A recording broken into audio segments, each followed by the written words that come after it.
Awaken the Giant Within. લેખક Anthony Robbins. તમારી અંદરની પ્રચંડ શક્તિને જાણો. નિત્ય જ્ઞાન ઓડિયોઝ. પ્રકરણ 18.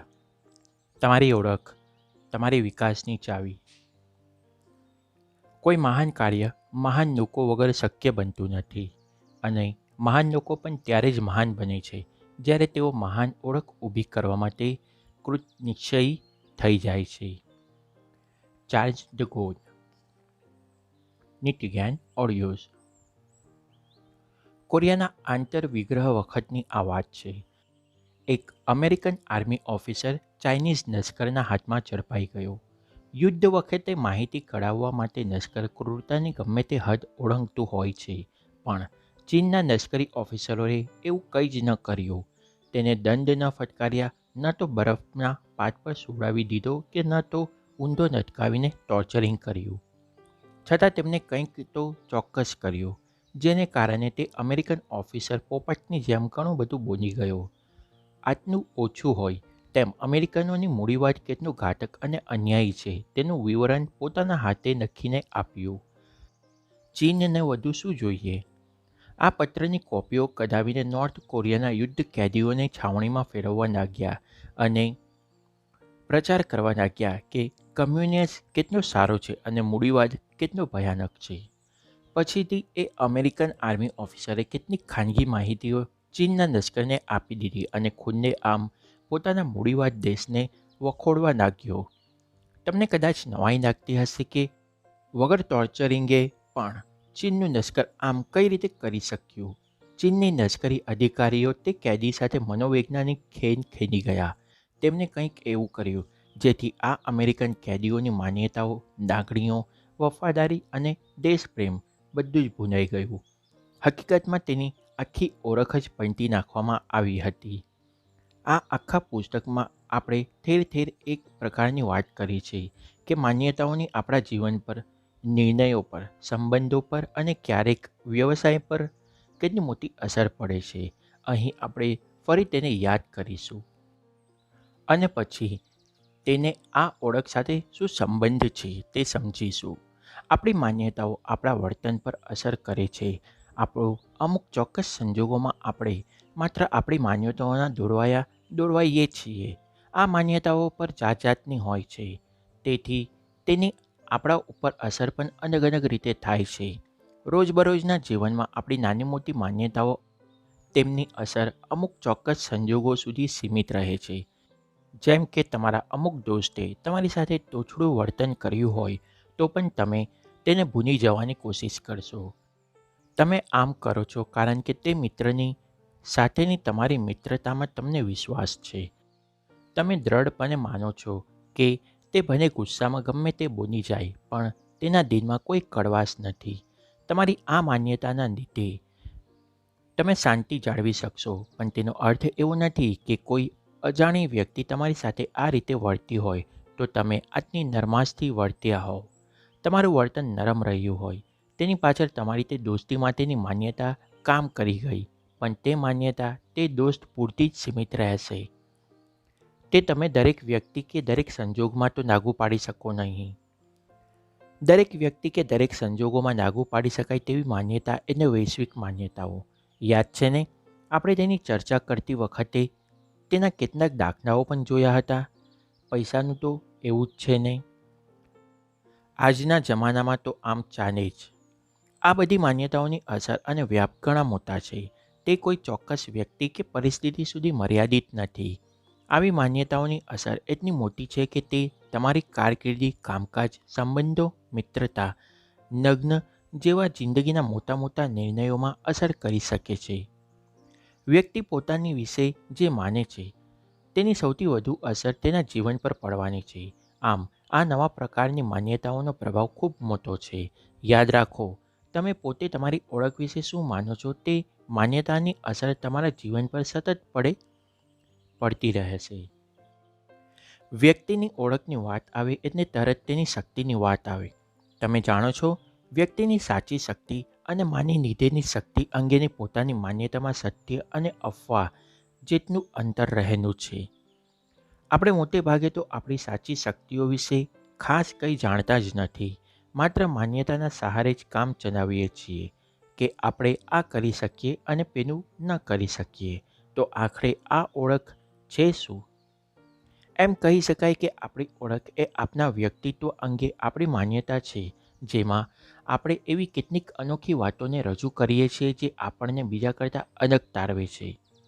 આપણે આપણી ઓળખ બાબતે એટલા ચોક્કસ હોઈએ છીએ કે આપણી તે માન્યતાને બ્રહ્મ વાક્ય માની લઈએ છીએ.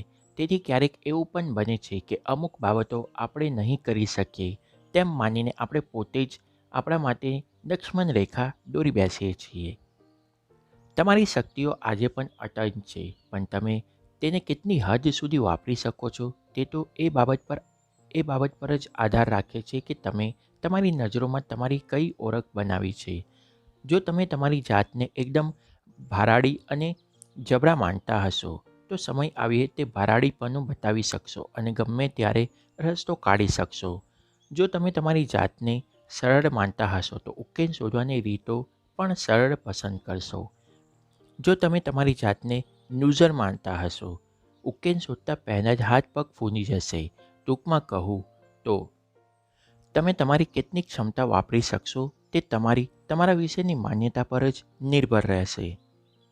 રિસર્ચ દ્વારા એ વખત પુરવાર થયું છે, બાળકના ટીચર તેની બુદ્ધિશક્તિ વિશે શું માને છે તેના આધાર પર બાળકના મનમાં પોતાની એક ચોક્કસ ઓળખ બંધાય છે. બાળકનો પરફોર્મન્સ આ ઓળખ પર નિર્ભર કરે છે. એકવાર એક ક્લાસમાં ટીચરને કહેવામાં આવ્યું કે તેમના ક્લાસમાં અમુક છોકરાઓ અદ્ભુત નૈસર્ગિક શક્તિ ધરાવે છે, જાણે કે ગિફ્ટેડ ચાઇલ્ડ છે. તેમને તેમની એ શક્તિઓ ખીલવવામાં તેની મદદ કરવાની રહેશે.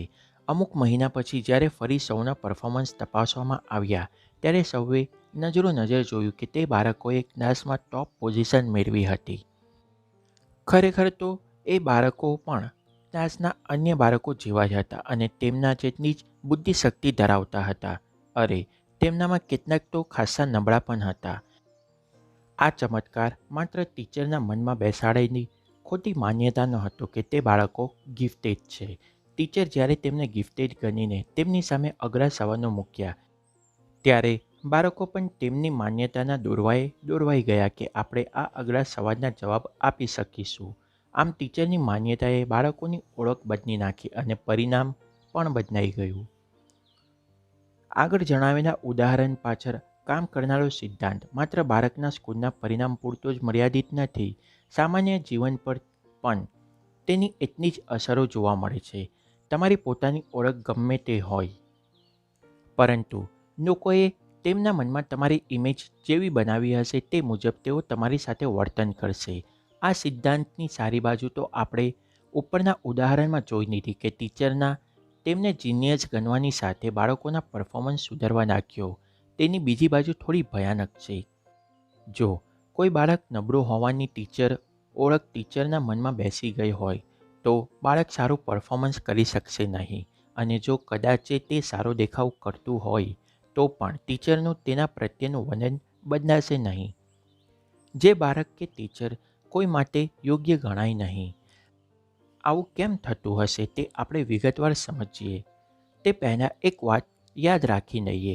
આપણે આપણી આસપાસના જે લોકોને માટે ખૂબ પ્રેમ અને લાગણી ધરાવતા હોઈએ તે સૌ આપણો ધાર્યો પ્રભાવ પાડીને આપણે તેમની એક અલગ, મજબૂત અને સન્માનીય ઓળખ પેદા કરી શકીએ છીએ. માર્વા કોલિન્સે તેમના નાનકડા વિદ્યાર્થીઓ પર આ રીતે જ ધારી અસરો ઉપજાવીને અણધાર્યા પરિણામો મેળવ્યા હતા. તેમને તે ધમાલિયા અને કશુંય શીખવાની દાનત ન ધરાવતા બાળકોને એક નવી ઓળખાણ આપી હતી. આ ઓળખાણનો પાયો કેટલો મજબૂત હતો! બાળકોની સૌથી પહેલાં એ વાત શીખવવામાં આવી કે તેઓ પણ દુનિયાની બીજી કોઈ પણ વ્યક્તિ જેટલી જ શક્તિઓ ધરાવે છે. સજ્જનોની ખાસિયત એ છે કે તેમની ગેરહાજરીમાં આપણે તેમના ગુણોની અસરો વધુ સારી રીતે અનુભવી શકીએ છીએ. Ralph Waldo Emerson. આપણા બધા જ નિર્ણયો આપણે આ બંધાયેલી ઓળખ મુજબ જ લેતા હોઈએ છીએ. આપણે ઓળખ અંગેના આ બંધાયેલા ખ્યાલો છોડવા માંગતા નથી, કારણ કે તે આપણને કન્સિસ્ટન્સી, સાતત્યનો અહેસાસ આપે છે, જે સતત છે, હર હંમેશ છે, તે જ સાચું છે એવી આપણી એક માન્યતા છે.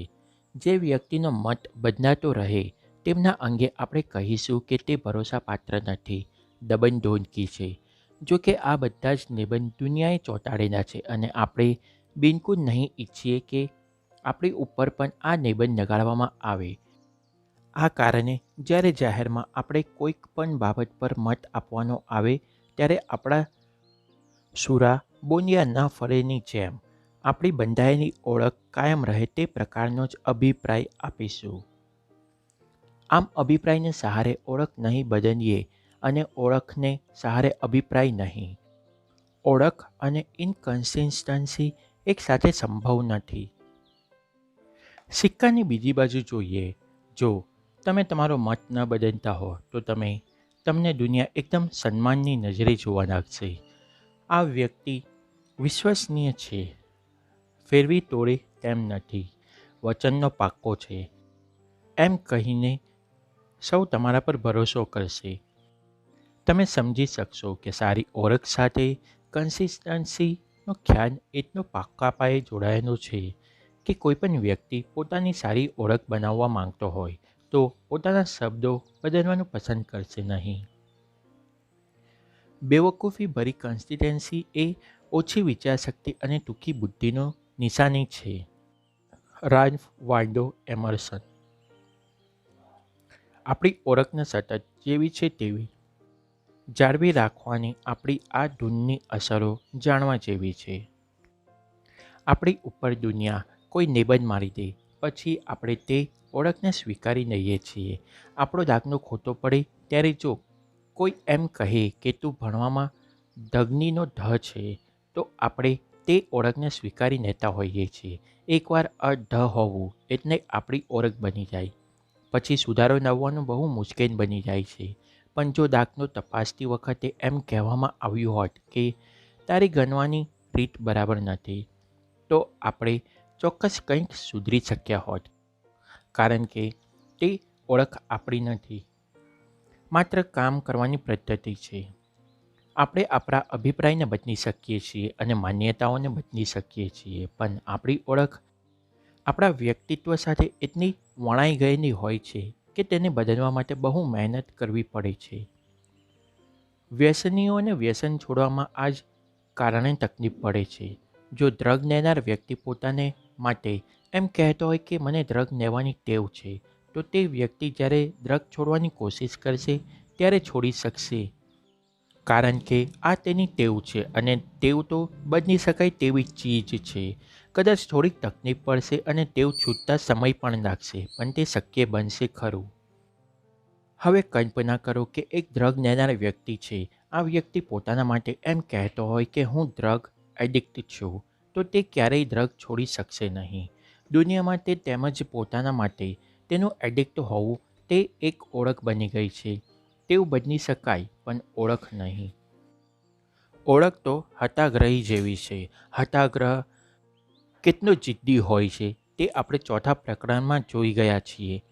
જો તે પોતાને ડ્રગ એડિક્ટ તરીકે ઓળખાવતો રહે તો સૌને જણાવી શકે કે પોતાને ડ્રગનું બંધારણ થઈ ગયું છે.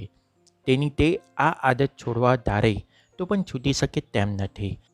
વ્યસન તેની ઓળખનો એવો અભિન્ન હિસ્સો બની જાય છે કે તેણે પોતાની ઓળખ ન બદલવી પડે તે માટે થઈને પણ વ્યસન ચાલુ રાખવાનો નિર્ણય લઈ લે છે, અથવા એમ કહો કે વ્યસન ચાલુ રાખવા માટે ડ્રગ એડિક્ટ તરીકેની ઓળખને ખાસ જાહેર કરતો ફરે છે. ઓળખ ન બદલવાનું કારણ શું હોઈ શકે તે પ્રશ્ન તમને થશે. આપણે હમણાં જ વાત કરી કે વ્યક્તિ માને છે કે જે સતત છે, હર હંમેશ છે, તે જ સાચું છે. આપણી આસપાસની આ દુનિયા તો પડે પડે બદલાય છે. બદલાતી ચીજવસ્તુઓ, બદલાતા લોકો, બદલાતા સ્થળો, બદલાતા સંબંધો, આ બધી જ અજાણી બાબતો આપણા મનમાં એક ભય પેદા કરે છે. ટૂંકમાં કોઈ પણ બાબતથી અજાણ્યા હોવું તે ડર કે શંકાને જન્મ આપે છે. આ આખી દુનિયામાં એવું શું છે કે જેનું બદલાવવું કે ન બદલાવવું આપણા અંકુશ હેઠળ છે. તમે જોઈ શકશો કે આપણી પોતાની ઓળખ એક જ એવી વસ્તુ છે જેને આપણે આપણી મરજી મુજબ સતત રીતે જેવી છે તેવી રાખી શકીએ છીએ. બીજી કોઈ બાબત પર આપણો કાબૂ નથી. આ કારણે સામાન્ય રીતે લોકો પોતાની ઓળખ બદલવાનું પસંદ કરતા નથી. આપણે આપણી મરજી મુજબ એક ઓળખ બનાવી લઈએ છીએ અને પછી તે બદલાઈ ન જાય તેની ખાસ કાળજી લેતા થઈ જઈએ છીએ. આપણા મૂલ્યો, નિયમો, માન્યતાઓ અને શરતો બધું જ ઓળખના પાયા પર કેળવાય છે. જો ઓળખ બદલાઈ જાય તો આ મૂલ્ય, માન્યતાઓ અને શરતોનું આખું માળખું ભાંગી પડે, જે કોઈને મંજૂર હોતું નથી. ડ્રગ એડિક્ટ સાથે આવું જ બને છે. જો તે સારી આદતો તરફ પાછો ફરે તો તે ડ્રગ એડિક્ટ નહીં રહે. આ સંજોગોમાં તેની નવી ઓળખ કઈ બનશે? સમાજ તેને કયા નામે ઓળખશે? સુધરેલો ડ્રગ એડિક્ટ કહેશે, ભૂતપૂર્વ ડ્રગ એડિક્ટ કહેશે કે જૂનો ડ્રગ એડિક્ટ કહેશે? તેની આ દરેક ઓળખ તેને સતત જૂની ઓળખની અને જૂના વ્યસનની યાદ અપાવતી રહેશે. જો આપણે તેને ડ્રગ છોડાવવા માંગતા હોઈએ તો પહેલું કામ તો એ કરવાનું રહેશે કે તેને એક નવી ઓળખ આપવી પડશે. પછી ભલે આપણે તેને તેના ધર્મના નામથી ઓળખીએ, પ્રાંતના નામથી ઓળખીએ કે પછી તેની બીજી કોઈ ખાસિયતના નામથી ઓળખીએ, પણ તેની કોઈપણ ઓળખને ડ્રગ સાથે સાંકળવાનું બંધ કરવું પડશે. જો તે આ નવી ઓળખ વિકસાવી શકે તો જ તેના વર્તનમાં ફેરફાર લાવવો શક્ય બનશે. ઓબેસિટીથી પીડાતી વ્યક્તિની પણ આ જ સમસ્યા છે. તેમનું હદ બહારનું કદ એ તેમની નિશાની બની ગયું છે. સૌ તેમને તેમનાથી જ ઓળખે છે અને તેમને તેમની એ ઓળખ સામે કોઈ ફરિયાદ નથી. જો આવી કોઈ વ્યક્તિ ભૂલે ચૂકે વજન ઘટાડવાનું નક્કી કરે તો તેનું ઘટેલું વજન લાંબો સમય ટકશે નહીં. થોડો સમય વજન ઘટાડ્યા બાદ ફરી તેમનું વજન વધી જશે, કારણ કે તેમના મનમાં તેમની આ જ ઓળખ ફિટ થયેલી છે. વજન ઘટાડવાનો પ્રયત્ન કરનાર વ્યક્તિએ પણ પોતાની નવી ઇમેજ બનાવવી પડશે. હું ટોનીને ખાનાર, હું તો માત્ર વેજ ફૂડ ખાનાર, કે હું તો જંક ફૂડ તરફ નજર ન નાખું. તે પોતે આ પ્રકારની નવી ઓળખ ઘડશે, નવી કસરતો, નિયમિત કસરતોની આદત કેળવશે. પછી તે પોતાને એથ્લીટ તરીકે ઓળખાવી શકશે અને પોતાની ગોળમટોળ ઓળખને તિલાંજલિ આપવાનું નક્કી કરશે. પછી જ તે પોતાનું વજન ઘટાડી શકશે અને ટકાવી શકશે. આ ઓળખ એ એક પ્રકારની માન્યતા જ થઈને માન્યતામાં બદલાવ લાવવાથી આખી માસ્ટર સિસ્ટમ બદલાઈ જાય છે. તેમ ઓળખ બદલાવવાથી પણ આપણી આખી માસ્ટર સિસ્ટમ નવું રૂપ ધારણ કરી લે છે. ઓળખ, માન્યતા, મૂલ્યો, નિયમો કે શરતો બધા જ એકબીજા સાથે એવા જોડાયેલા હોય છે કે તેમાંનું એક પણ પરિબળ બદલાય તો આખી પર્સનાલિટી બદલાઈ જાય છે. ડ્રગ એડિક્ટના મૂલ્યો, નિયમો કે માન્યતાઓ એક સામાન્ય વ્યક્તિના મૂલ્યો, નિયમો કે માન્યતાઓ કરતાં અલગ જ હોવાના તે સહેજે સમજી શકાય તેમ છે.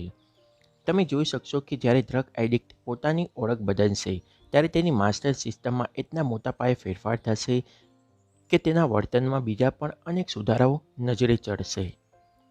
પરિવર્તન લાવવા માટેની એક વધુ ચાવી હું તમને આપું છું. તમારા અનેક પ્રયત્નો છતાં જો તમે તમારામાં અમુક ફેરફારો ન લાવી શક્યા હો તો આ ઉપાય આજમાવી જુઓ. તમારી ઓળખ સાથે તે ફેરફારને સાંકળી દો. તમારા મનમાં આ નવો ખ્યાલ પાક્કો થતો જશે અને તે નવા ખ્યાલને સપોર્ટ કરવા માટે તમારું મન તમને વ્યવસ્થિત બનાવવામાં કમાન્ડ આપતું રહેશે. ઓળખ એક એવો ખ્યાલ છે જેમાં પરિવર્તન લાવીને પર્સનાલિટી ઘડી શકાય છે, બદલી શકાય છે અને ક્યારેક તે જ પર્સનાલિટીને ભાંગીને ભૂક્કો પણ કરી શકાય છે. તમારી ઓળખ કઈ રીતે ઘડાય છે? હવે એ જોઈએ કે પેલા અમેરિકન આર્મી ઓફિસરની ઓળખ ભાંગીને ભૂક્કો કેમ થઈ ગઈ. ચીનના લશ્કરનો આ ભારે પેચીદો દાવ હતો.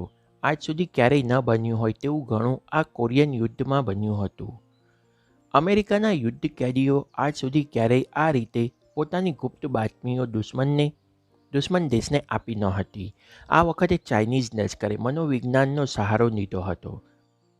અચાનક કોઈ વ્યક્તિની ઓળખ પંટી નાખવામાં આવે ત્યારે પળભરમાં તેની માન્યતાઓ અને મૂલ્યો તો બદલાય છે જ, સાથે તેના કામકાજમાં પણ બદલાવ આવી જાય છે અને તે પહેલાં કરતાં તદ્દન અલગ પગલાં ભરવા લાગે છે.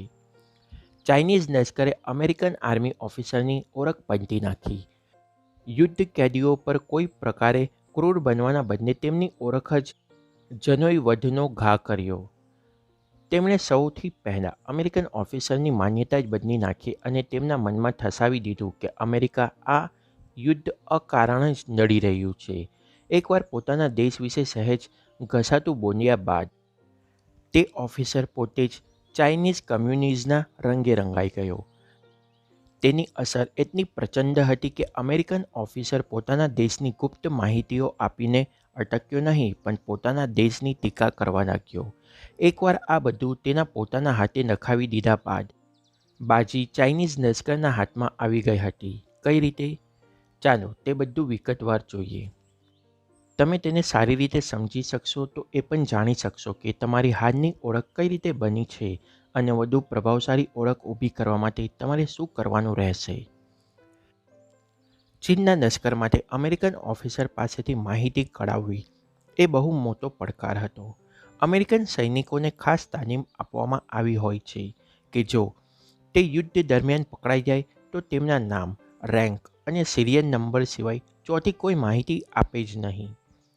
ચીને આવા બહાદુર સાથે કામ પાર પાડવાનું હતું, એટલે તેમને બળના બદલે કળથી કામ કરાયું.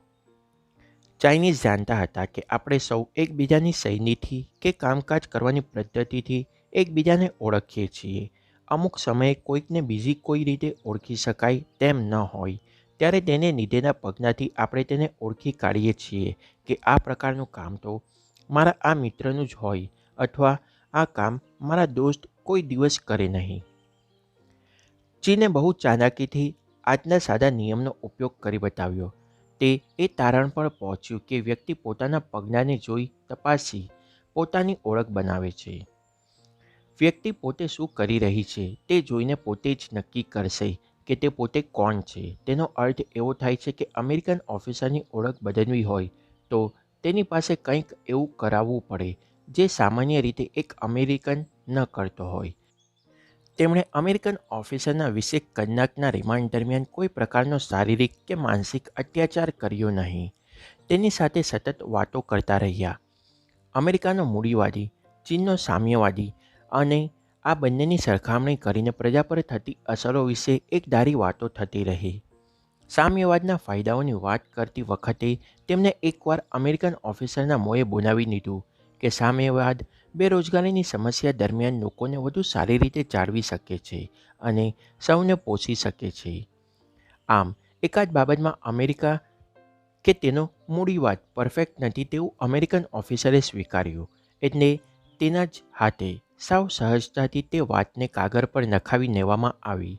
મનોવિજ્ઞાનનો નિયમ કહે છે કે વ્યક્તિ એકવાર કોઈ બાબત અંગે લેખિતમાં સ્ટેટમેન્ટ આપે પછી તે વાતને સાચી પુરવાર કરવા માટે ગમે તે ભાગે મચી પડે છે.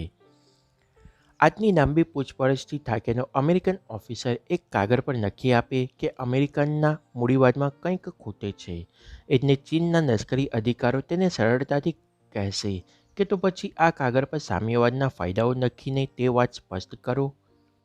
અમેરિકન ઓફિસરે જે ફાયદાઓ જણાવે છે તેને પછીથી વિસ્તારથી સમજાવવાનું કહેવામાં આવે છે. આ બધું જ એક મોટા ડોક્યુમેન્ટ રૂપે તૈયાર કરવામાં આવે. જ્યારે અમેરિકન ઓફિસર આ રીતે જવાબ આપતો હોય ત્યારે તેને પોતાને એક ખ્યાલ પણ ન હોય કે તે કેટલી મોટી શતરંજનું પ્યાદું બની ગયો છે. આ એક કુદરતી રિસ્પોન્સ હોય છે કે વ્યક્તિ એકવાર કંઈક બોલી બેસે છે પછી ખોટો સાબિત થવાના બદલે પોતે જે બોલે છે તે જ સાચું છે તે પુરવાર કરવા મંથે છે. આ રીતે તેને લખેલો અને નીચે સહી કરેલો કાગળ છાવણીમાં ફરે એટલે સાથી અમેરિકન કેદીઓ તેને પૂછે છે કે આ બધું શું છે. તે પોતાના દેશના સૈનિકો સામે પણ પોતાનું વલણ પકડી રાખશે કે અમેરિકા આ યુદ્ધ કોઈ કારણ વગર જોડાઈ ગયું છે. સામ્યવાદમાં બેકાર વ્યક્તિ ભૂખ્યો મરશે નહીં. મૂડીવાદમાં ભૂખમરો છે, અસંતોષ છે, સંપત્તિની અસમાન વહેંચણી છે. જે ઘડીએ આ ઓફિસર પોતાના સાથી સૈનિકોની સામે આ રીતે દલીલો કરવા માંડશે તે જ ઘડીએ જ તેની ઓળખ પંતાઈ જશે. હવે તેના સાથી સૈનિકો તેને પોતાનો લીડર નહીં ગણે પણ દુશ્મન દેશ સાથે ભળી ગયેલો ગણવા લાગશે. અમેરિકન ઓફિસર ફરી ફરીને તેમને એ સમજાવવાનો પ્રયત્ન કરશે કે તે પોતે બોળવાઈ ગયો નથી પણ ખરેખર જ માનવા લાગ્યો છે કે મૂડીવાદ કરતાં સામ્યવાદ સારો છે. તે જેમ જેમ તેમ કહેતો જશે કહેતો રહેશે તેમ તેમ તેની જૂની ઓળખ ભૂસાતી જશે અને નવી ઓળખ દ્રઢ થતી જશે. આખરે તે અમેરિકન આર્મી ઓફિસર જાહેર કરી દેશે કે તેનો દેશ શું ખોટું કર્યું છે. તે ખુદને આમ પોતાના જ દેશની નિંદા કરવા લાગશે. તેની ઓળખ તેના પોતાના મનમાં પણ એટલી હદે બદલાઈ ચૂકી હશે કે તેને પોતાને પ્રો કમ્યુનિસ્ટ ગણવાનો કોઈ વાંધો નહીં આવે. આ બધું થયું તેના મૂળમાં શું હતું તે યાદ છે? અમેરિકન આર્મી ઓફિસર અજાણતા જ આપી દીધેલું પેલું અમેરિકન વિરોધી સ્ટેટમેન્ટ, જેને સાચું ઠેરવવા માટે તે એક પછી એક ગંભીર સ્ટેટમેન્ટ આપતો ગયો અને તેના કારણે પોતાની અસલી ઓળખ જ ખોઈ બેઠો. તમે સૌ જાણતા જ હશો કે અમુક ગંભીર રોગોની સારવાર માટે બોન મેરો ટ્રાન્સપ્લાન્ટની જરૂર ઊભી થાય છે. દર્દીને બચાવવા માટે જે ડોનર પોતાનું બોન મેરો આપવા તૈયાર થાય છે તેને ખૂબ દર્દ સહન કરવું પડે છે. જો દર્દીના સગામાંથી કોઈ બોન મેરો આપે તો તે આ દર્દ સહન કરી લેશે, પરંતુ કોઈ બહારના ડોનર પાસેથી બોન મેરો લેવું પડે તેમ હોય ત્યારે આટલું દર્દ સહન કરવા માટે કોણ તૈયાર થાય? આવા સંજોગોમાં 1970માં એક રિસર્ચ કરવામાં આવ્યું હતું. સૌથી પહેલાં રિસર્ચમાં ભાગ લેનાર લોકોને કોઈક નાનકડા યોગદાન માટે તૈયાર કરવામાં આવ્યા અને પછી સ્ટડીના બીજા ભાગમાં તેમને અમુક એવી પ્રવૃત્તિઓ સોંપવામાં આવી જેના દ્વારા તેઓ તેમને પોતાને ડોનર તરીકે ઓળખવા લાગ્યા. તેમની આ ઓળખ તેમના મનમાં ઠસાવવામાં આવી. જે વ્યક્તિ કોઈપણ અજાણી વ્યક્તિને કોઈ પ્રકારની શરતો વગર મદદ કરવા તૈયાર હોય તેઓ તે સ્તરે પહોંચી ગયા છે તેવું તેમને સમજાવવામાં આવ્યું. હવે તો તે સૌ પોતાને તારણહાર કે મસીહાના સ્વરૂપે જોવા લાગ્યા. એકવાર તેમના પોતાના મનમાં આ ઓળખ બની ગઈ પછી તેમને પૂછવામાં આવ્યું, તેઓ કોઈ અજાણ્યા દર્દીને બોન મેરો આપવા તૈયાર થશે? સૌએ હા પાડી દીધી, કારણ કે તેમનું વર્તન તેમની ઓળખ સાથે તાલ મિલાવે તે હવે તેમના પોતાના માટે અનિવાર્ય બની ગયું હતું. તમે જોઈ શકશો કે કોઈક કામ કરવા માટે વ્યક્તિને પ્રેરણા આપવા બાદ તેનું લેવરેજ વધારવા માટે તેની ઓળખનો હવાલો આપવો તે ખૂબ અક્ષય સાબિત થાય છે. આપણા અનુભવના આધારે આપણને આપણી શક્તિનો અંદાજ હોય જ એવી આપણી માન્યતા હોય છે. આ માન્યતા ખોટી છે. તમે પોતે તમારા વિશે શું માનો છો અને તમે પોતે કેવા બનવા ઈચ્છો છો તે અંગે તમે જે નિર્ણય લેશો તેના પરથી તમારી ઓળખ ઘડાશે. વિલ્મા રુડોલ્ફ તો અપંગ હતી, પણ આજે તેની તે ઓળખ રહી નથી. તેને પોતાની શક્તિઓમાં વિશ્વાસ રાખ્યો અને રનર બનવાનું નક્કી કર્યું. તે નિર્ણયના આધારે તેની ઓળખ બની છે. જૂનો અનુભવ ગમે તે કહેતો હોય, પણ તમે પોતે તમારા પર જે નિબંધ લગાડશો તેવા જરૂર બની શકશો. Identity crisis. હું કોણ છું ની મૂંઝવણ અને પીડા. જે લોકો પોતાની ઓળખ અંગે મૂંઝવણમાં હોય છે તેઓનું વર્તન પણ સતત એક સરખું કે સાતત્યભર્યું હોતું નથી. આપણે તેની આઇડેન્ટિટી ક્રાઇસિસ કહી શકીએ. અમેરિકામાં અનેક પ્રકારના મિડ લાઈફ ક્રાઇસિસની તકલીફ જોવા મળે છે. વ્યક્તિ પૂરજોશમાં જીવન જીવતી હોય પણ વાળમાં અચાનક સફેદ નટ દેખાઈ આવે કે ચહેરાની ત્વચા સહેજ ઢીલી પડતી દેખાય એટલે મૂંઝવાઈ જાય છે. બદન તરવરાટ ભર્યું છે છતાં આવી રહેલ ઘડપણની ગ્રીન સિગ્નલ અપાઈ ગઈ છે. આવા લોકો પોતાને યુવાન ગણાવવા માંગે અને દુનિયા તેમને આડેર ગણાવવા લાગે ત્યારે તેઓ પણ પોતાની અસલી ઓળખ બાબતે મૂંઝવાઈ જાય છે અને કેટલાક તો ડિપ્રેશનનો ભોગ બને છે. આ તેમની મિડ લાઈફ ક્રાઇસિસ થઈ. વ્યવસાયની પણ પોતાની એક ઓળખ હોય છે. વર્ષો પહેલાં ઝેરોક્સ કંપનીના ફોટોકોપીના માર્કેટમાં પોતાની એક શાખ જમાવી હતી કે લોકો આજે પણ ફોટોકોપીને ઝેરોક્સ કોપીના નામથી ઓળખે છે. આ કંપનીએ કમ્પ્યુટરનો યુગ શરૂ થતો જોયો ત્યારથી જ તેણે પોતાની રિસર્ચ એન્ડ ડેવલપમેન્ટ વિંગ્સને કમ્પ્યુટર એસેસરીઝના ફિલ્ડમાં લગાવી દીધી હતી અને તેની પાછળ $2 બિલિયન રોકાણ કરી નાખ્યું. આ વિંગે ઘણી સારી એસેસરીઝની રેન્જ બજારમાં મૂકી હતી. આજના આપણા માઉસની જેમ કામ કરતું કંઈક નવું સાધન પણ બનાવી કાઢ્યું હતું. આમ છતાં કમ્પ્યુટર માર્કેટમાં ઝેરોક્સ પોતાનું નામ કાઢી ન શક્યો. લોકો તેને ફોટોકોપી મશીન તરીકે જ ઓળખતા હતા. તેનાથી આગળ વધીને તે કંપની કંઈક બીજું બનાવે તેવી તેમની અપેક્ષા નહોતી. વળી કમ્પ્યુટરની સામે ઝેરોક્સનું નામ મૂકવામાં આવ્યું એટલે લોકો આ કંપનીને જૂની અને જૂનવાણી લાગી. અધૂરામાં પૂરું. ઝેરોક્સના જૂના સિમ્બોલમાં એક ગોળમટોળ ભિક્ષુને નીચે બેસાડીને હાથેથી નકતો બતાવ્યો હતો. નવા જમાનાના કમ્પ્યુટર સાથે આ સિમ્બોલ મેચ થતું ન હતું.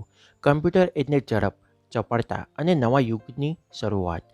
જ્યારે પેનું સિમ્બોલ તે ત્રણમાંથી એકેયને દર્શાવતું ન હતું. આમ રિસર્ચ એન્ડ ડેવલપમેન્ટ વિંગે સુંદર કામ કર્યું હોવા છતાં ઝેરોક્સની પોતાની આ જૂની ઓળખના કારણે એપલ અને IBMની સામે ટક્કર ઝીલવી એ તેના માટે મુશ્કેલ વાત બની. માર્કેટ તેમને હજી પણ ફોટોકોપી જાયન્ટ તરીકે જ સ્વીકારવા તૈયાર હતી. કમ્પ્યુટરની વાત આવે ત્યારે લોકો ઝેરોક્સ પર વિશ્વાસ મૂકવા તૈયાર ન હતા. ઝેરોક્સ કંપનીએ પૂરેપૂરું વિઝન રાખ્યું, જમાનાના પરિવર્તનને ઓળખ્યું, રિસર્ચ અને ડેવલપમેન્ટને ટેસ્ટ રાખ્યા અને કમ્પ્યુટરને અનુરૂપ નવી એક્સેસરીઝ બનાવવામાં અને બજારમાં મૂકી હોવા છતાં તેની પોતાની ઓળખ જ તેને નડી ગઈ અને તે આ માર્કેટમાં પગદંડો જમાવી શકી નહીં. કંપનીએ તરત જ બીજો વ્યવહારુ નિર્ણય લઈ લીધો. પોતાની જ ઓળખ નડતી હોય ત્યારે નવેસરથી મહેનત કરવાને બદલે તેણે તે જૂની ઓળખને જ મજબૂત કરવાનું વિચાર્યું. રિસર્ચ એન્ડ ડેવલપમેન્ટ વિંગને બીજા કામે લગાડી દીધી.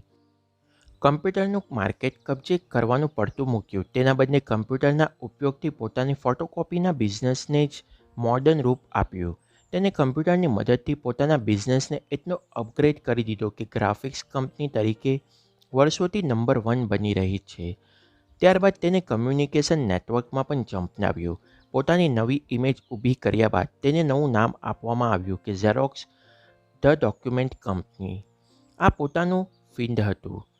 અહીં તે પહેલેથી નંબર 1 હતી. આ ફિલ્ડમાં તે ગમે તેટલા મોટા સાહસો કરે, લોકો આંખ મીચીને તેના પર ભરોસો કરવાના જ હતા. આ આખો કિસ્સો બિઝનેસ જગતને અને માર્કેટિંગ ફિલ્ડને સંદેશો આપે છે કે નવું સાહસ શરૂ કરતાં પહેલાં પોતાની ઓળખ તેની સાથે મેચ થાય છે કે નહીં તે તપાસી લેવું લાભમાં રહેશે. ક્યારેક આપણી એક પ્રભાવશાળી ઓળખ જ આપણને બીજી દિશામાં ડગનું માંડતી વખતે નડી શકે છે. ક્રાઇસિસ શબ્દને ચાઇનીઝ ભાષામાં લખવામાં આવે ત્યારે તે 2 અક્ષરનો બનેલો શબ્દ બને છે, જેમાંથી એક અક્ષર ખતરો સૂચવે છે અને બીજો અક્ષર તક સૂચવે છે. John F Kennedy. આમ તો આપણે સૌ આવી કોઈ ક્રાઇસિસ ઊભી થયા વિના પણ જો ધારીએ તો આપણું વર્તન બદલી શકીએ છીએ. આપણા વર્તનના આધારે આપણી ઓળખ બને છે અને ઓળખના આધારે વર્તન નક્કી થાય છે. જ્યારે આપણી ઓળખ બની ગયેલું કોઈક વર્તન બદલવાની વાત આવે ત્યારે આપણા માટે તે બહુ પીડાદાયક પરિસ્થિતિ પેદા કરી નાખે છે. વિક્ટર યુગોના ખ્યાતનામ પુસ્તક ના મિઝરેબલ કથાનો પ્રોટાગોનિસ્ટ જીન વાલ્જીન છે. એકવાર તેની પાસે તેના કુટુંબને ખવડાવવા માટે કંઈ જ હોતું નથી. તેથી મજબૂરીમાં તે બ્રેડના ટુકડાઓને ચોરતા પકડાઈ જાય છે અને તેને ભારે સજા કરવામાં આવે છે. સજામાંથી તે બહાર આવે છે ત્યારે પરિસ્થિતિ ઘણી બદલાઈ ગઈ હોય છે. જેલમાંથી છૂટીને આવ્યો હોવાથી તેની પર અપરાધીનું લેબલ લાગી ગયું હોય છે. જીન પોતાની આ નવી ઓળખ સ્વીકારવા તૈયાર નથી અને કોઈ યોગ્ય કામ શોધીને ઈમાનદારીથી જીવન પસાર કરવાનો નિર્ણય લે છે. અપરાધી માટે આવું કોઈ પણ યોગ્ય કામ મળવું લગભગ અશક્ય હતું. તે જન્મજાત અપરાધી ન હોવા છતાં સમાજના આ અન્યાયને સહન કરવો પડે છે. આખરે હારી થાકીને તે પોતાનો નિર્ણય બદલી નાખે છે. તે વિચારે છે કે જો કોઈ મને મારી સાચી ઓળખ સાથે સ્વીકારવા તૈયાર જ નથી અને ઈમાનદાર હોવા છતાં અપરાધી જ ગણે છે તો હું શા માટે ઈમાનદાર બનીને બેસી રહું? હું હવે જીવન નિર્વાહ માટે ગુનો કરીશ, અપરાધ કરીશ. મારે માટે ઠોકી બેસાડેલી આ અપરાધની નવી ઓળખને અનુરૂપ વર્તીશ. તે દરમિયાનમાં એક પારધી સાથે તેનો ભેટો થાય છે. પારધી ભારે દયાળુ છે અને તેને પોતાને ત્યાં બેસાડીને જમાડે છે. જીનને તેનું વર્તન સ્પર્શી જાય છે, છતાં અપરાધી બનીને દુનિયાને બતાવી દેવાના જુનૂનના કારણે તે આ પાદરીને ત્યાં જ હાથ ફેરો કરે છે અને ચાંદીના એક કેન્ડલ સ્ટેન્ડને ચોરી કરે છે. ત્યાંથી બહાર નીકળીને તે રસ્તા પર પહોંચે છે. ત્યાં પોલીસ ઓફિસર નજરે ચડે છે. તેની વર્તણૂક શંકાસ્પદ જણાતા પોલીસ તેને ઝડપી લે છે. તેની જોડામાંથી ચાંદીનું કેન્ડલ સ્ટેન્ડ મળી આવે છે એટલે પોલીસ તેને પકડીને ફરી પાદરી પાસે લઈ જાય છે. પાદરી આખી ઘટના સમજી જાય છે અને પેલા પોલીસ ઓફિસર્સને કહે છે કે આ કેન્ડલ તો પોતે જ તેને ભેટમાં આપ્યું હતું. જીનના કાન ચમકે છે કારણ કે તેને વર્ષોથી દુનિયાની કડવાશ જ જોઈ હતી. કોઈની દયાની તેને સહેજ અનુભવ થયો ન હતો. પાદરી તેની પાસે આવીને બીજા 2 કેન્ડલ પણ તેને જોડામાં પ્રેમથી મૂકી દે છે અને પૂછે છે કે તું આ લઈ જવાનો ભૂલી ગયો હતો બેટા. આમ કહીને તે પોલીસને ત્યાંથી રવાના કરી દે છે અને જીનને પ્રેમથી કહે છે કે તું અપરાધી છે જ નહીં, તું તો બહુ જ સારો માણસ છે અને મારે મન તો તું મારા ભાઈ જેવો છે. મારો ભાઈ કંઈ અપરાધી થોડો હોય. જીન પોતાની આ નવી ઓળખ મેળવીને રાજી થાય છે અને નક્કી કરી લે છે કે દુનિયા ભલે ગમે તે કહે, હું અપરાધી નથી જ, તેથી હું ગુનાના રસ્તે નહીં જાઉં. તે ચાંદીના 3 કેન્ડલ સ્ટેન્ડ લઈને બીજા શહેરમાં ચાલ્યો જાય છે. ત્યાં કોઈ તેને અપરાધી તરીકે ઓળખતું નથી. 3 કેન્ડલ સ્ટેન્ડની મદદથી તે નવી જિંદગી શરૂ કરે છે. હવે તે પોતાની નજરમાં તેમજ દુનિયાની નજરમાં ઈમાનદાર સજ્જન છે અને લોકોની સતત મદદ કરતો રહે છે. પેલો પોલીસ ઓફિસર જાવર્ટ તેને હજી ભૂલ્યો નથી. તેની નજરમાં જીન આજે પણ એક અપરાધી જ છે. તે જીનને પકડવા માટે આકાશ પાતાળ એક કરતો રહે છે અને જીનને પકડવો તે તેના જીવનનું એકમાત્ર મિશન બની જાય છે. તે માને છે કે જીનને પકડાવીને તે જાણે કે ન્યાયની સેવા કરશે. વર્ષો બાદ જ્યારે જાવર્ટ તેને પકડી પાડે છે ત્યારે અચાનક એવા સંજોગો સર્જાય છે કે જો જીન ધારે તો જાવર્ટને જ મારી નાખી શકે. જીન તેમ કરતો નથી અને છોડી મૂકે છે. જાવર્ટને રહી રહીને સમજાય છે કે જીન તો નખશીક સજ્જન હતો, પણ તેને પકડવાના જુનૂનમાં પોતે જ વેરભાવથી પીડાતો દુષ્ટ વ્યક્તિ બની બેઠો હતો. તેને લાગ્યું કે પોતે પોલીસ ઓફિસર તરીકેની જ ઓળખ સામે આખી જિંદગી જીવ્યો. તે તો ખોટી ઓળખ હતી. પોતે તો બહુ ખરાબ અને ઝેરીની વ્યક્તિ છે. પોતાની આ ઓળખ તેની સામે આવી ત્યારે તે સહી ન શક્યો અને સીન નદીમાં ચંપલાવીને મરવાનું પસંદ કર્યું. સાચી ખોટી ઓળખના આટપાટાવાળી આ વાર્તા આપણને સ્પષ્ટપણે બતાવે છે કે આપણા જીવનમાં આપણી ઓળખ કેટલો મહત્ત્વનો ભાગ ભજવે છે. તેનો સૌથી મોટો આક્રોશ જીવનની અનિશ્ચિતતા સામે હતો. તેને લાગતું હતું કે જાણે તેને કોઈએ જડમૂળથી ઉખેડીને દૂર ફેંકી દીધો છે. અરે, જીવનની આ કેવી કરુણતા! એક માણસ આગળ વધવા માંગે છે પણ તેની સાચી દિશા મળતી નથી અને પાછો ફેંકાઈ જાય છે. વિક્ટર હ્યુગો, ના મિઝરેબલ. તમે કોણ છો? આપણે અત્યાર સુધી ઓળખનું મહત્ત્વ, ઓળખનો પ્રભાવ અને ઓળખની અસરો વિશે ઘણી વાતો કરી લીધી. હવે એ જોઈએ કે આ મુદ્દો આટલો વિગતવાર ચર્ચવા પાછળનો મારો હેતુ શું છે. હું તમને તમારી ઓળખાણ કરાવવા માંગુ છું. તમારે જ મને કહેવાનું છે કે તમે કોણ છો. તમે ઘણી અલગ અલગ રીતે તમારી ઓળખ આપી શકો. તમે તમારા કામકાજ કે વ્યવસાયના ઉલ્લેખ કરીને કહી શકો કે હું ડૉક્ટર છું, હું ટીચર છું કે હું પત્રકાર છું. તમે તમારા સ્વભાવ અંગે કહી શકો કે હું લાગણીશીલ છું, હું બહાદુર છું કે હું મક્કમ છું. જો તમે કવિજીવ હોવ તો ઉપમા અને રૂપકો બહુ ગમતા હોય તો કહેશો કે હું મુકદ્દરનો સિકંદર છું અથવા હું મનનો રાજા છું. ધાર્મિક હશો અને ધર્મના નામથી ઓળખાવવાનું પસંદ કરતા હશો તો કહેશો કે હું મુસ્લિમ છું અથવા હું બૌદ્ધ છું. તમારી કોઈક ખાસ સિદ્ધિ અંગે તમને ગર્વ હશે તો કહેશો કે હું યુનિવર્સિટી ફર્સ્ટ છું અથવા હું ગોલ્ડ મેડાલિસ્ટ છું. ટૂંકમાં તમારી બાહ્ય ઓળખ આપવા માટે તમારી પાસે ઘણા બધા પાસા મોજૂદ છે. આ ઉપરાંતનું એક પાસું છે જે આપણી ઓળખાણ ઘડવામાં મોટો ભાગ ભજવે છે. તમારા મિત્રોની જે ઇમેજ હશે તમારી પણ તે પ્રકારની ઇમેજ ઘડાશે, કારણ કે તમારી જાન બહાર પણ તમારા પર મિત્રોની ઘણી અસર પડતી હોય છે. જો તમારા મિત્રો લાગણીશીલ હશે તો તમારી ઓળખ પણ એવી જ બનશે કે તમે પણ તેમના જેવા જ લાગણીશીલ છો. ઓળખને ઘડવી હોય તો ટાઈમ ફ્રેમ પર સારું કામ આપે છે. વર્ષો પહેલાં મારી પરિસ્થિતિ બહુ સારી ન હતી. તે સમયે મેં વિચાર્યું કે ભૂતકાળ કે વર્તમાન પર ફોકસ કરીશ તો મારી ઓળખ બિલકુલ પ્રભાવશાળી બનશે નહીં. મેં વિચાર્યું કે હું સુંદર ભવિષ્યની કલ્પના કરતો રહું. ત્યારબાદ હું ખરેખર તેવા જ સુંદર દિવસો વિતાવી રહ્યો હોઉં તો મારી ઓળખ કેવી બને? જવાબ મળ્યો કે ખુશખુશાલ, સંતુષ્ટ અને સક્ષમ. બસ મારા માટે આ ભવિષ્યની નજર સામે રાખીને મારી ઓળખ ખુશખુશાલ, સંતુષ્ટ અને સક્ષમ વ્યક્તિ તરીકે ઊભી કરવાની હતી તે મને સમજાઈ ગયું. તમે જ્યારે આ સવાલનો જવાબ આપવા બેસો ત્યારે તમારે એકદમ મસ્ત મૂડમાં અને હળવાશથી જવાબ આપવાનો છે. કોઈ પ્રકારનો સ્ટ્રેસ કે ચિંતા હશે તો તમે તમારી સાચી ઓળખ સુધી પહોંચી શકશો નહીં. એકદમ નિરંતર ઊંડો શ્વાસ લઈને જવાબ શોધો કે તમે કોણ છો. તમારા મનમાં પહેલાં બે જવાબો આવશે તે કાગળ પર નોંધી દો. હજી અટકી જશો નહીં. થોડું વધુ વિચારો.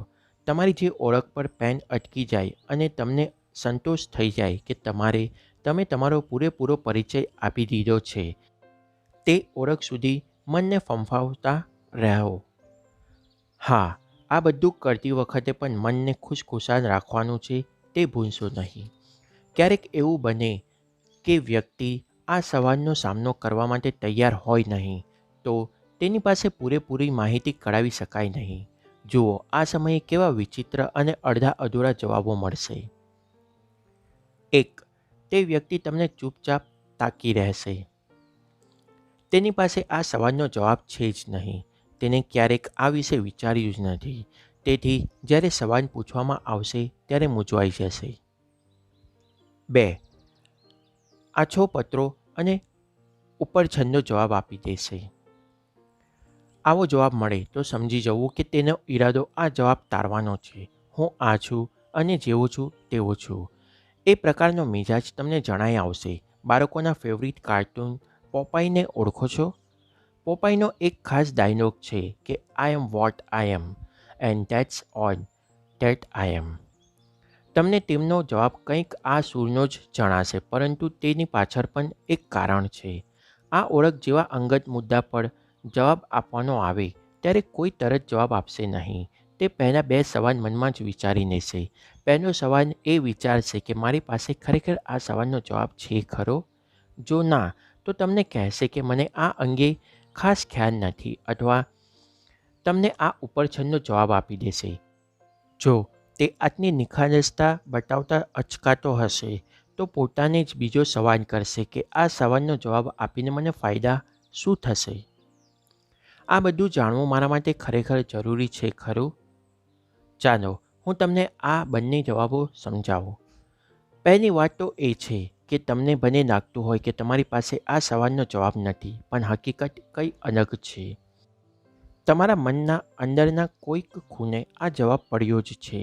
માત્ર તમે તેને બહાર લાવો એટલી જ વાર છે. મનને થોડું ફંફોસી જુઓ. જવાબ ચોક્કસ જડી આવશે. હા, તમારે એટલી નિખાલસતા અને ઈમાનદારી બતાવવાની થશે કે તમારા મનમાં જે જવાબ ઉગી આવે તે વગર સંકોચે કાગળ પર ઉતારવાનો થશે. હવે બીજો સવાલ વિચારીએ. આ ઓળખ અંગે જાણવાથી તમને કોઈ ફાયદો થશે? ચોક્કસ થશે. તમે તમારી જાતને જાણશો તો જ તમારા વર્તન વ્યવહારમાં નક્કી કરવામાં તમને સરળતા રહેશે. તમે વિચાર કરવા માટે થોડો સમય લીધો છે તેથી તે દરમિયાન તમે મનથી વધુ સ્વસ્થ થઈ જશો. આ સ્વસ્થતા સાથે જવાબ શોધશો તો તમે શાંત ચિંતે વિચારીને જવાબ આપી શકશો. આ જ તમારા અત્યારની સાચી ઓળખ છે. હું વિચારું છું માટે જ મારું અસ્તિત્વ છે. રેની ડેસ્કાર્ટ. હવે તમારે જવાબ આપવાનો છે કે હું કોણ છું. એકદમ શાંત મનથી અને હળવાફૂળ અંદાજમાં વિચારો કે તમે કોણ છો. હા, વિચારજો તો ખરા જ. કારણ કે આ સવાલનો જવાબ શોધવામાં સોક્રેટિસથી માંડીને સાર્ત્ર સુધીના ભનભના ફિલોસોફર્સ મૂંઝવાઈ ગયા હતા. તમને જે કંઈ પણ સૂઝે તે કાગળ પર લખી દો. તમે કોણ છો અથવા તમે શું છો એ પ્રકારની ઓળખાણ આપવાની આવે ત્યારે તમે તમારા વિશે એવી કેટલીક વાતો જણાવશો જે તમારા માટે ખાસ છે અને તમને બીજા બધા કરતાં અલગ અલગ તારવે છે. તમે તમારી જાતને વધુ સારી રીતે ઓળખી શકો તે માટે હું તમને એક નાનકડી એક્સરસાઇઝ આપું છું. 1. જો તમે ડિક્શનરીમાંથી તમારા માટે કોઈક વિશેષણ પસંદ કરવાનું કહેવામાં આવે તો તમે કયા શબ્દ પસંદ કરશો? બોલો, તમે ખુદને માત્ર 2-3 શબ્દમાં વર્ણવી શકો કે વર્ણન કરવા માટે તમારા પાનાઓ ભરવા પડશે? તમે જે ઈચ્છો તે તમારી મરજી મુજબ એક કાગળ પર નોંધી લો, જેમ કે મારા વિશે ડિક્શનરી શું કહે છે, અને તેને ફરીથી વાંચી લો. તમે જે કંઈ પણ લખ્યું છે તેની સાથે સંમત છો? જો હા, તો આપણે પછીના સવાલ તરફ આગળ વધીએ. 2. જો તમને તમારો આઈડેન્ટિટી કાર્ડ બનાવવાનું કહેવામાં આવે તો તમે તેમાં કઈ બાબતોનો સમાવેશ કરવાનું પસંદ કરશો અને કઈ બાબતોનો ઉલ્લેખ ટાળશો? લખવા માટે તો ઘણું સારું હોઈ શકે. તમારી ડિગ્રીઓ, તમારા વેતન, સ્ટેટિસ્ટિકલ, શૈક્ષણિક કે સાંસ્કૃતિક સિદ્ધિઓ, તમારી લાગણીઓ, તમારી પર્સનાલિટી, માન્યતાઓ, મહત્વાકાંક્ષાઓ, શક્તિઓ. તમારે જે લખવું હોય તે લખી શકો છો. તમે નક્કી કરીને તે લખી નાખો. એક કાર્ડ બનાવો, જે છે મારું આઈડેન્ટિટી કાર્ડ. તમે કઈ બાબતો ઉલ્લેખ કરવાનું ટાળ્યું છે તે પણ નોંધી લો. તમારી સામે તમારી ઓળખની લેખિત કોપી પડી છે. તમારા જીવનના અનુભવોને તમારી ઓળખ તૈયાર કરી છે. તે અત્યારે તમારી નજરની સામે છે. તમે ધ્યાનથી વાંચો અને પછી વિચારો કે તમને આ ઓળખ કેવી લાગે છે. તમે તમારી ઓળખથી ખુશ હો તેમ હું ઈચ્છું છું, પરંતુ તમે પોતે પણ પૂછી જુઓ કે તમે તેનાથી સંતુષ્ટ છો કે નહીં. જો ના, તો સમજી લો કે આ ઓળખ તમારી મનપસંદ ઓળખ નથી, પણ માત્ર તમે ઊભી કરેલી આભાસી ઓળખ છે. તેમાં સત્ય ઓછું છે, તેથી તમને અત્યારે તે પીડા આપે છે.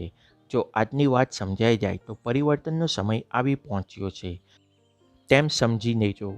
આ પણ તમે અત્યારે તમારી ઓળખ વિશે આટલી વાતો કરીને તે અંગે સભાન થઈ ગયા છો, તેથી તમને તમારી મનગમતી ઓળખ કેળવવા ખાસ તકલીફ નહીં પડે. આજ તો સમય છે તમારી ઓળખને વિસ્તારવાનો, મનગમતો આકાર આપવાનો અને તે રીતે આખા જીવનને પલટવાનો. ઓળખને વિસ્તારવી એટલે શું? ડેબા મારી એક દોસ્ત છે. અમે સૌ તેને એક બહાદુર, સાહસિક અને જોશીલી યુવતી તરીકે ઓળખીએ છીએ. હમણાં મારે તેને મળવાનું થયું ત્યારે તેને મને તેના જીવનની એક વાત કહી. તે જ્યારે નાની હતી ત્યારે જરા જેટલું વાગી જાય તે તેને મંજૂર નહોતું. એ એવી કોઈ રમત રમતી નહીં કે એવી પ્રવૃત્તિમાં ભાગ લેતી નહીં જેમાં જરાય સરખોય શારીરિક શ્રમ કરવાનો આવે, જાણે એકદમ ડરપોક બાળા. એકવાર તે મારા સેમિનારમાં આવી ત્યારે મેં જીવનના એક રેફરન્સને વિસ્તારવાના ઈરાદાથી સ્કૂબા ડાઇવિંગ, સ્કાય ડાઇવિંગ કે ફાયર વોકિંગ જેવા અનુભવો લેવાની વાત કરી. આ બધા અનુભવો અમારા સેમિનારના ભાગરૂપે થતા હોય છે, તેથી તેણે પણ તેમાં સૌની સાથે ભાગ લીધો.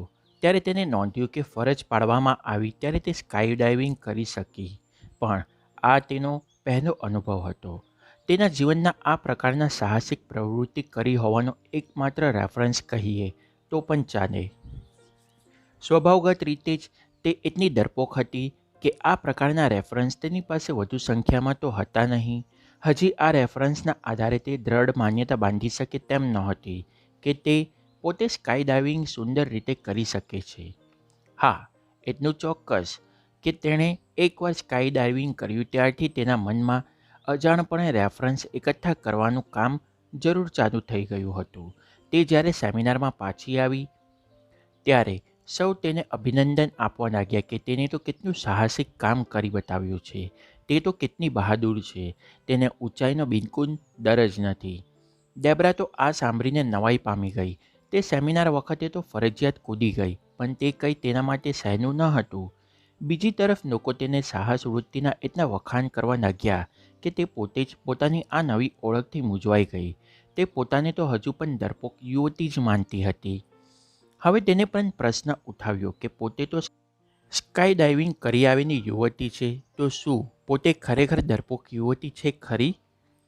ડેબ્રાએ આખો સેમિનાર સરસ રીતે અટેન્ડ કર્યો હતો. તેને મનમાં ગાંઠ બાંધી લીધી કે હું ગમે તે કરીને આ ડરપોક તરીકેની જૂની ઓળખમાંથી છુટકારો મેળવીને જ દમ લઈશ. તે બીજી વાર સ્કાય ડાઇવિંગ માટે પહોંચી ગઈ. વિમાન 12,500 ફૂટની ઊંચાઈ પર પહોંચ્યું. આ વખતે તેની સાથે કેટલાક નવોદિતો હતા જેના માટે આ પહેલો અનુભવ હતો. કૂદતા પહેલાં દેબ્રાએ જોયું કે તેના સાથીદારોના ચહેરા પર પણ ભય હતો અને સૌ તેને છુપાવવાનો પ્રયત્ન કરતા હતા. તે સેકન્ડે દેબ્રાને થયું કે પોતે પહેલાં આવી જ હતી, પણ તે હવે શા માટે આવી રીતે ડરે? હવે તો તે બીજા કરતાં સિનિયર છે. આજે પોતાનાથી જુનિયરની હાજરી માટે બિલકુલ નહીં ડરે. આજે તે દરેકે દરેક સેકન્ડને મજા માણશે. તે જુનિયર જૂથને જોઈને વિચારવા લાગી કે વિમાનમાં રહેલા બીજા બધા કરતાં પોતે અલગ છે. તેની પાસે એકવારનો અનુભવ છે જે બીજા કોઈ પાસે નથી અને બધા ડરે છે, પણ પોતે ડરતી નથી. દેબ્રા આ બધું વિચારતી વખતે એટલા આવેશમાં હતી કે આજના રેફરન્સ હવે માન્યતા ઘડવા માટે પૂરતા થઈ રહે તેમ હતા. ડરનાર જૂથની સાથે બેસવાના બદલે તેનાથી અલગ ઊભા રહેવાનો આત્મવિશ્વાસ તેનામાં આવી ગયો હતો. હવે તેની ઓળખ પંટાઈ ગઈ હતી. તે દિવસે વિમાનમાંથી કૂદનારી વ્યક્તિ કોઈ ડરપોક કન્યા નહીં, પણ બહાદુર દેબ્રા હતી. દેબ્રા વિમાનમાંથી સૌથી પહેલાં કૂદી ગઈ. તેને આસમાનમાંથી નીચે ઉતરતી વખતે જે રોમાંચ અનુભવ્યો હતો તે વર્ણવી શકાય તેમ નથી. દેબ્રાએ પછીથી મને કહ્યું હતું, ટોની, તમે અમને જે કરવાનું કહેતા તે તમે પોતે પણ કરી બતાવતા. નીડર તો એ જ કરે છે કે જેવું બીજા પાસે કરાવતા હોઈએ તે પોતે ડર્યા વિના કરી બતાવવું પડે. જો મારા સ્કાય ડાઇવિંગ જૂથની હું નીડર હોઉં તો હું ડરું તેમ કેમ ચાલે? તમે હવે દેબ્રાના ટ્રાન્સફોર્મેશનનો કિસ્સો ફરી તપાસો. સૌથી પહેલાં તો સેમિનારમાં આવ્યા બાદ તેને પોતાની ઓળખને વિસ્તારવા માટે નવા રેફરન્સ મળ્યા. તેને તે રેફરન્સ અનુસાર આગળ વધવાની શક્યતા જણાઈ. તેથી તે બીજી વાર સ્કાય ડાઇવિંગ માટે આવી. બીજી વારનો કૂદકો લગાવતા પહેલાં પોતાના કમિટમેન્ટને યાદ કરીને લેવરેજ વધાર્યું અને એક પળમાં પોતાની ઓળખ પંચી નાખી. આ ટ્રાન્સફોર્મેશનથી એક સાહસપ્રિય અને હિંમતવાન મહિલા તરીકે તેની નવી ઓળખાણ ઊભી થઈ ગઈ અને તેના પરિવાર, બાળકો અને બિઝનેસ પર સુંદર અસર પડી. તમને તમારું આવું કોઈ ટ્રાન્સફોર્મેશન કરવાની જરૂર જણાય છે? બાળપણમાં તમે આ બધું કર્યું જ હશે. ક્યારેક સુપરમેન તો ક્યારેક સ્પાઈડરમેન, ક્યારેક શક્તિમાન તો ક્યારેક ક્રિસ. રોજ નવો દેખાવ, રોજ નવા કરતબ અને ખાસ વાત તો એ કે રોજ નવી ઓળખ. આ રીતે દરેકના મનમાં તે અત્યારે હોય તેના કરતાં વધુ શક્તિશાળી ઓળખ બનાવવાની ઈચ્છા હોય છે. અમેરિકામાં ઉજવાતો હેલોવીનનો તહેવાર એક દિવસ માટે આ મજા લેવાની છૂટ આપે છે.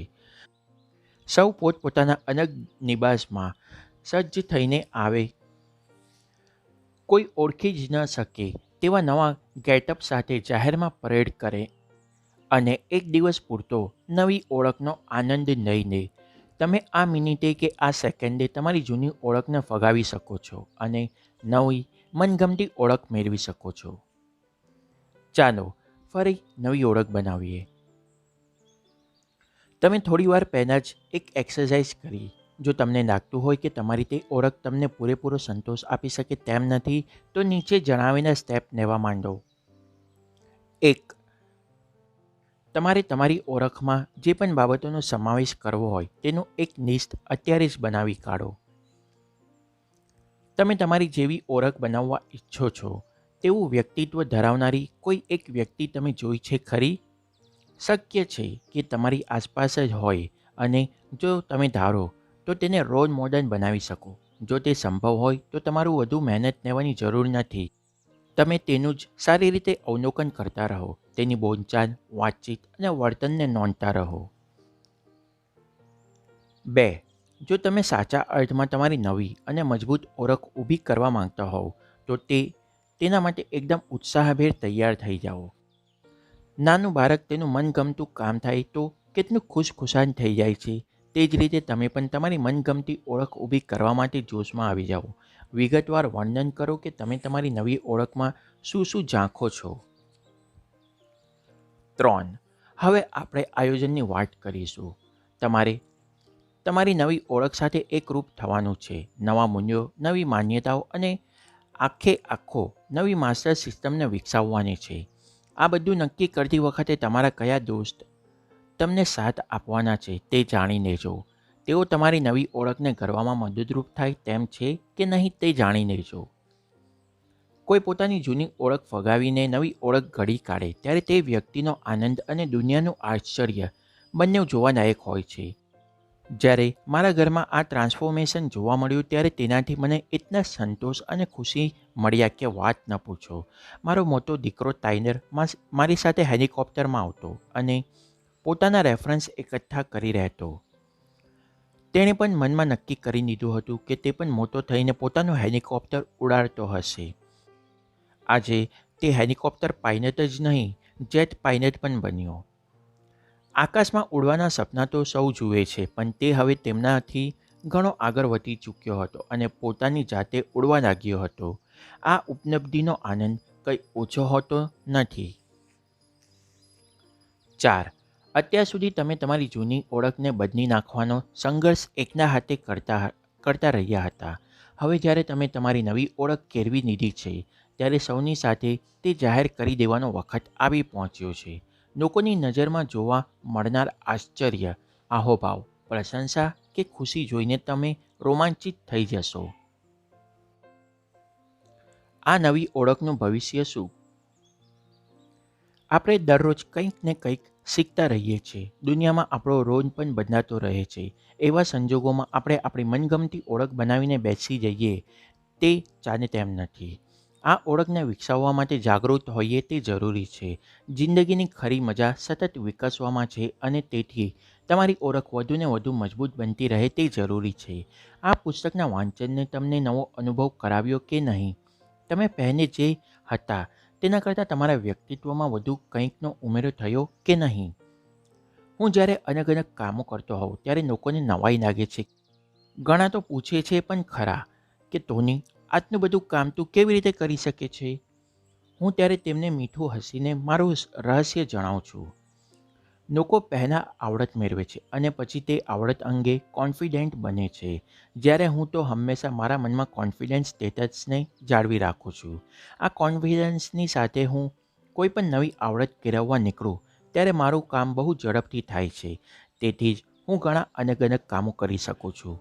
આ રીતે મારી ઓળખ પણ સતત વિસ્તરતી રહે છે. જો તમે મને પૂછો કે ટોની, તમે કોણ છો? કામ શું કરો છો? તો મારો જવાબ હશે, હું શક્યતાઓનો સર્જક છું, આનંદનો દાતા છું, વિકાસનો પ્રેરક છું, લોકોને ઘડનારો છું, તેમનામાં આગેવાન અને જુનૂન જગાવનારો છું. હું ઉપદેશક કે ગુરુ કહેવડાવવાનું પણ પસંદ કરું નહીં. હું તો બેસ્ટ સેલિંગ પુસ્તક લખનારો છું. હું અમેરિકાનો એક જબરદસ્ત વક્તા છું, જેટ હેલિકોપ્ટર પાયલટ છું, બ્લેક બેલ્ટ ચેમ્પિયન છું, હેલ્થ એક્સપર્ટ છું, સફળ બિઝનેસમેન છું, બેઘર માટે લડત આપનારો છું, ટીચર છું, સૌનો દોસ્ત છું, ઉત્સાહથી ભરપૂર છું, એક મજાનો માણસ છું. અને આ બધું હું આજે છું. કાલે કંઈક બીજું પણ હોઈ શકું, પણ તેનો અર્થ એ નથી કે મારી ઓળખમાં કન્સિસ્ટન્સી નથી. હું એક પ્રેમાળ પિતા, પતિ અને સ્વજન તો છું જ. તે સિવાયની મારી બધી જ ઓળખ મેં વિકસાવેલી ઓળખ છે અને આ વિકાસ મારે સતત ચાલુ રાખવાનો છે તે હું જાણું છું. તેથી મારી ઓળખ પળે પળે વિકસતી રહેશે. તમે પણ માત્ર એકાદ બે નિબંધથી સંતોષ માની લેવાના બદલે તમારી ઓળખને વધુને વધુ વિકસાવવાનું ધ્યેય રાખી દો. તમે પોતે જ નક્કી કરો કે તમારે કેવી ઓળખ બનાવવી છે. એકવાર તમારું મન તમારી આ ઓળખને માની લેશે, પછી તમે સરળતાથી આ નવી ઓળખ વિકસાવી શકશો, કારણ કે માન્યતાનો પ્રભાવ હવે તમારાથી અજાણ્યો નથી. જો આપણે કરી શકીએ તે બધા જ કામો કરવાનું રાખીએ તો એક દિવસ આપણે પોતે જ ચકિત થઈને ખુદને જોતા રહી જઈશું. Thomas Alva Edison. અગાઉ મેં રેફરન્સની વાત કરતી વખતે કહ્યું હતું કે જીવનમાં રેફરન્સની સંખ્યા જેટલી વધારે હશે તેટલું તમારું જીવન વધુ સમૃદ્ધ થશે. મારા એક સાયકોલોજિસ્ટ મિત્ર ડૉક્ટર ફ્રેડ કોવાન ન્યૂયોર્ક ખાતે બેરવેની હોસ્પિટલમાં ફરજ બજાવતા હતા. તેમને મને એકવાર કોઈક મોર્ગની મુલાકાત લેવાનું સૂચવ્યું હતું. તેમનું માનવું હતું કે જીવનને સારી રીતે સમજવું હોય તો મૃત્યુનો પરિચય મેળવવો જરૂરી બની જાય છે. મને તેમની વાતમાં દમ લાગ્યો એટલે હું અને બેકી એકવાર એપોઇન્ટમેન્ટ લઈને તેમની હોસ્પિટલમાં પહોંચી ગયા. ડૉક્ટર ફ્રેડ ત્યાં ચીફ સાયકોલોજિસ્ટ હતા. તેમને અમને આવકાર્યા અને હોસ્પિટલના મોર્ગમાં લઈ ગયા. એક રૂમમાં ખૂબ મોટા ડ્રોઅર્સ હતા, તેમાં ડેડ બોડી રાખવામાં આવ્યા હતા. ડૉક્ટર ફ્રેડ અમને બિનવારસી લાશોના સેક્શન તરફ લઈ ગયા. તેમણે એક ડ્રોઅર ખોલ્યું અને પ્લાસ્ટિકમાં રાખેલી એક નાશને ઝીપ ખોલીને અમને બતાવી. હું અને બેકી તો પળભરમાં તે થ્રીજી ગયા. માણસ જેવો માણસ પણ એક સામાનની જેમ પેક કરીને મૂકવામાં આવ્યો હતો. જીવતો હશે ત્યારે તેનું નામ હશે, ઓળખ હશે, પણ અહીં મોર્ગમાં તે તો તેની એક જ ઓળખ હતી. તે હતી તેને આપવામાં આવેલો નંબર. તેના મૃત્યુની સાથે તેની પેલી અસલી ઓળખ પણ ભૂસાઈ ગઈ હતી. અમે તેને જોઈને ઉપરથી નીચે સુધી હનબની ગયા. પણ તેને જુઓ, કોઈ ચેતના નહીં, કોઈ હલનચલન નહીં, કોઈ સરવરાટ નહીં. બેકીને લાગ્યું કે તે સહેજ સરવડે છે, પરંતુ ડૉક્ટર ફ્રેડે સમજાવ્યું કે આપણે આ રીતે કોઈ ડેડ બોડી જોવા ટેવાયેલા ન હોઈએ. તેથી આવો ભ્રમ ઘણીવાર થાય છે, પણ હકીકતમાં તે શરીરમાં કોઈ હલનચલન શક્ય નથી. તે માત્ર એક વહેમ છે. ડૉક્ટર ફ્રેડ એક પછી એક ડ્રોઅર ખોલતા ગયા અને અમે ફરી ફરીને દરેક ડેડ બોડીને જોતા ગયા. આપણું શરીર અને તેની અંદર રહેલો આત્મા બે અલગ છે. તે મને બહુ સ્પષ્ટપણે સમજાઈ રહ્યું હતું.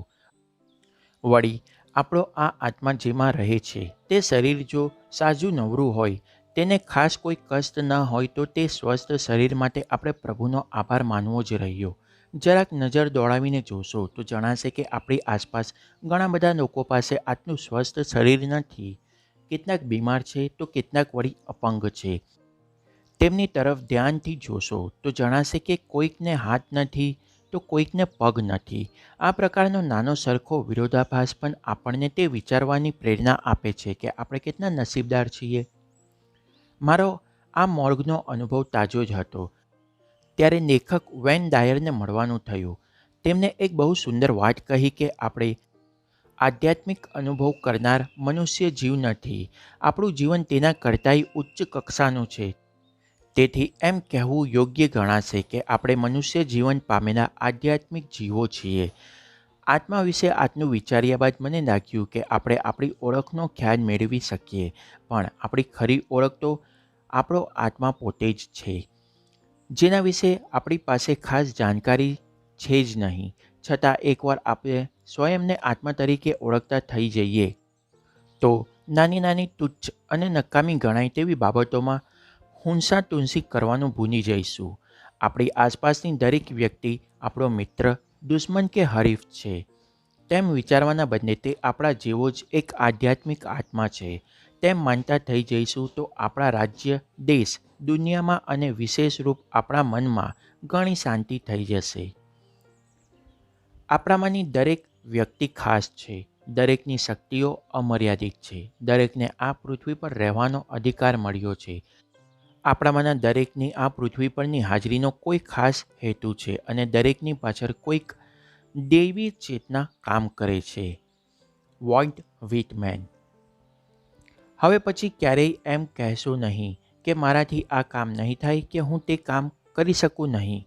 યાદ રાખો, તમે આધ્યાત્મિક જીવ છો અને તમને દૈવીય ચેતનાનો સાથ મળ્યો છે. તમારી શક્તિઓ અમાપ છે. તેથી તમારી ઓળખને સંકુચિત કરવાના બદલે તમે તેને મુક્ત મને વિસ્તારતા રહેજો. જીવનના જે અનુભવોથી ડર લાગતો હોય તે તો ખાસ સામે ચાલીને કરજો અને તમારી ડરપોક ઓળખને જડમૂળથી ઉખેડી ફેંકજો. હું પહેલાં પણ કહી ચૂક્યો છું તેમ ફરી કહીશ, તમે અત્યારે જે કંઈ પણ છો તે તો છો જ. હવે ત્યાંને ત્યાં અટકી ન પડશો. હજી આગળ શું થઈ શકે તે વિચારતા રહો અને સતત આગળ વધતા રહો. ઓળખ તો તમારા વ્યક્તિત્વનો એક ભાગ માત્ર છે. તમારી માસ્ટર સિસ્ટમ પાસે તો બીજું ઘણું છે. તમારી માનસિક સ્વસ્થતા, મૂલ્યો, રેફરન્સ, માપદંડો અને તમને જગાડનારા પ્રશ્નો. આજના કાબિલ ઓજારો હોય તો એક શક્તિશાળી અને સન્માનીય ઓળખ કરતાં ક્યાં વાર લાગવાની હતી. સંકલ્પ કરી લો કે તમારે કેવા બનવું છે. પછી રોલ મોડલ શોધી લો. તમને કોઈ તમારું લક્ષ્ય મેળવતા અટકાવી શકશે નહીં. હવે તમે જીવન જીવવાની કળા વિશે ઘણું શીખી ગયા છો. માસ્ટર સિસ્ટમની જાણકારી મેળવી લીધા પછી પરિસ્થિતિને સંભાળવા માટે વધુ શક્તિમાન બની ગયા છો. હવે તમે પહેલાં જે હતા તે રહ્યા જ નથી. તમારું ટ્રાન્સફોર્મેશન થઈ ચૂક્યું છે. તેથી હવે ભૂતકાળને અને ભૂલોને ભૂલી આગળ વધો. તમારે તમારી આખી માસ્ટર સિસ્ટમમાં ફેરફાર કરી નાખવાની કોઈ જરૂર નથી. માત્ર તમને તેનામાં જે બિલ્ડિંગ બ્લોક્સમાં બદલાવની કે સુધારાની જરૂરિયાત વર્ણાય તે જ જગ્યાએ સુધારો કરશો તો પણ ચાલશે.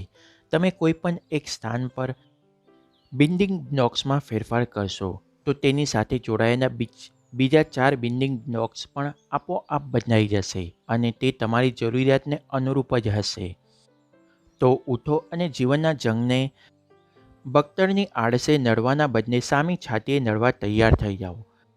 જ્યારે પણ કોઈક માર્ગની જરૂર પડે ત્યારે આ પુસ્તક તમારી પાસે હાજર જ છે. હા, એટલું યાદ રાખવાનું છે કે આ જંગ હસતા મોંએ લડવાનો છે, કારણ કે તમારું હાસ્ય જ તમારી અડધી મુસીબતને ખતમ કરી નાખવા સક્ષમ છે. હવે તમને હું 7 દિવસ માટે રોજ થોડું શીખવીશ અને રોજ થોડું અસાઇનમેન્ટ આપીશ. તમે અત્યાર સુધી જે કંઈ શીખ્યા છો કે શીખવાના છો તે ચકાસવું તો પડશે ને. નિત્ય જ્ઞાન ઓડિયોઝ. આગળના ઓડિયો બુકમાં આપણે જોઈશું ભાગ 3, જીવન ઘડવાના 7 દિવસ, જેમાં પ્રકરણ 19, ભાવનાત્મક ભાવિ, એકમાત્ર સાચી સફળતા. નિત્ય જ્ઞાન audios. Awaken the giant within. લેખક એન્થોની રોબિન્સ. તમારી અંદરની પ્રચંડ શક્તિને જાણો. જો તમને આ ઓડિયો બુક ગમ્યું હોય તો આને લાઈક અને શેર જરૂર કરજો. મારા માટે કોઈ સલાહ કે સૂચન હોય તો તેના માટે કમેન્ટ જરૂર કરજો. આવા જ ઓડિયો બુક વધુને વધુ મેળવવા માટે આ ચેનલને સબસ્ક્રાઈબ જરૂર કરો અને નોટિફિકેશન મેળવવા માટે બેલ આઇકન જરૂરથી ઓન કરી દેવો, જેથી મારા અપલોડ કરેલા ઓડિયો બુક તરત જ તમને મળી જાય. આ ઓડિયો બુક સાંભળવા બદલ તમારો આભાર. તમારો દિવસ શુભ રહે.